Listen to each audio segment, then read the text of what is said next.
കടമെടുപ്പ് പരിധി ഉയർത്താൻ കേന്ദ്രം ഉപാധി വെച്ചെന്ന് കേരളം സുപ്രീം കോടതിയിൽ. ഹർജി പിൻവലിച്ചാൽ 13,600 കോടി രൂപ വായ്പയെടുക്കാൻ അനുമതി നൽകാമെന്ന നിലപാടാണ് സമവായ ചർച്ചയിൽ കേന്ദ്രം സ്വീകരിച്ചതെന്നും സംസ്ഥാന സർക്കാർ കോടതിയെ അറിയിച്ചു. എന്നാൽ കേരളം ഉന്നയിക്കുന്നതെല്ലാം ശരിയല്ലെന്നായിരുന്നു കേന്ദ്ര സർക്കാരിന്റെ മറുപടി. ചർച്ചയ്ക്കുള്ള സാധ്യത മങ്ങിയതോടെ സംസ്ഥാന സർക്കാരിന്റെ ഹർജിയിൽ സുപ്രീം കോടതി അടുത്ത മാസം വിശദമായ വാദം കേൾക്കും.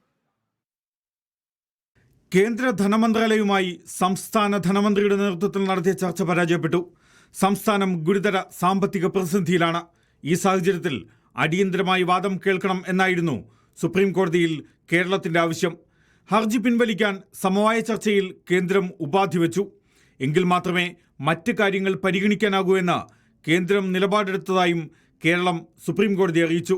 ഇതോടെ കേന്ദ്ര സർക്കാരുമായുള്ള സമവായ ചർച്ച പരാജയപ്പെട്ടുവെന്നും കേരളം സുപ്രീം കോടതി അറിയിച്ചു. സാമ്പത്തിക പ്രതിസന്ധി പരിഹരിക്കാനുള്ള സംസ്ഥാനത്തിന്റെ ആവശ്യങ്ങൾ കേന്ദ്രം നിരസിച്ചു.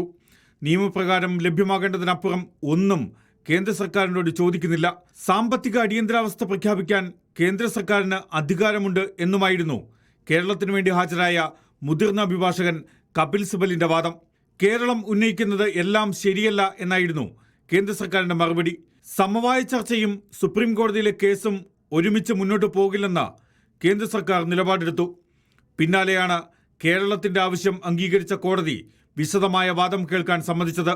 മാർച്ച് 6-നും 7-നും അടുത്തടുത്ത ദിവസങ്ങളിൽ സുപ്രീം കോടതി വാദം കേൾക്കും. ജസ്റ്റിസുമാരായ സൂര്യകാന്ത്, KV വിശ്വനാഥൻ എന്നിവർ ഉൾപ്പെട്ട ബെഞ്ചിന്റേതാണ് തീരുമാനം. കേരളത്തിന്റെ കടമെടുപ്പിനെ കേന്ദ്ര സർക്കാർ തടസ്സപ്പെടുത്തുന്നുവെന്നും വായ്പാ പരിധി വെട്ടിക്കുറച്ച നടപടി നിയമവിരുദ്ധമാണ് എന്നുമാണ് കേരളത്തിന്റെ വാദം. അടിയന്തരമായി 26,000 കോടി രൂപ കടമെടുക്കാൻ അനുവദിച്ചില്ലെങ്കിൽ കേരളം ഗുരുതര സാമ്പത്തിക പ്രതിസന്ധിയിലാകുമെന്നും ചൂണ്ടിക്കാട്ടിയുള്ള ഹർജിയാണ് സുപ്രീം കോടതിയുടെ പരിഗണനയിലുള്ളത്. Legal desk reporter.